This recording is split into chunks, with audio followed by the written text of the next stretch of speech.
A Woman of Courage by Rita Bradshaw, published by Pan Macmillan. And this is a novel that starts out in 1890 in Sunderland and then moves to New York a bit later. And it is the story of Josie Gray, who is a beautiful 15-year-old young woman who has glorious auburn hair and green eyes. And you can tell from the cover that, you know, she is a striking young woman. And because of her looks, she is a target. She lives with her family in a very poor area in Sunderland, and she sings at a local pub, and she has to be escorted there by her brother Toby, there and back, because, you know, she is so good looking. She catches many a young man's eye, and some of those men are ne'er-do-wells and would take great advantage of her. Her father is pretty feckless, her mother is very cowed, and although they don't particularly like her going off to the pub to earn her money, they need it, and she gets on with it because she's very determined to do that, and she earns a few pennies every evening, which she brings back to the family, and they can live on that, you know, to eke out a living. So she sings in the pub of an evening, she has an accompaniment, and she's looked after by the landlady. One evening, Adam McGuigan arrives and sits and obviously looks at her and is entranced by her.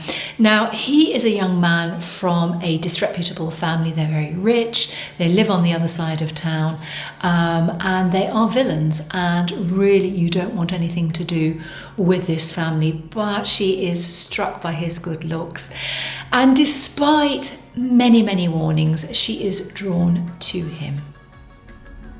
Josie's brother Toby is very vociferous in warning her off Adam, and she really doesn't take any heed, and he doesn't stop, and soon he's attacked and actually ends up dead from his injuries. And then Adam steps in and says, well, why don't they get married on her 16th birthday? And indeed they do. She is very pleasantly surprised and charmed that she should be asked. And she is going to have a very different lifestyle. Now, she doesn't quite know the kind of lifestyle she's going to get. He ends up being drunk and quite off on their wedding night. And that sets the tone for their very difficult relationship. She gets pregnant, she soon has a child, and then an accident befalls Adam and he becomes invalided. And of course the family, you know, joins ranks, and she has to flee. She flees to New York and tries to set up a new life for herself there.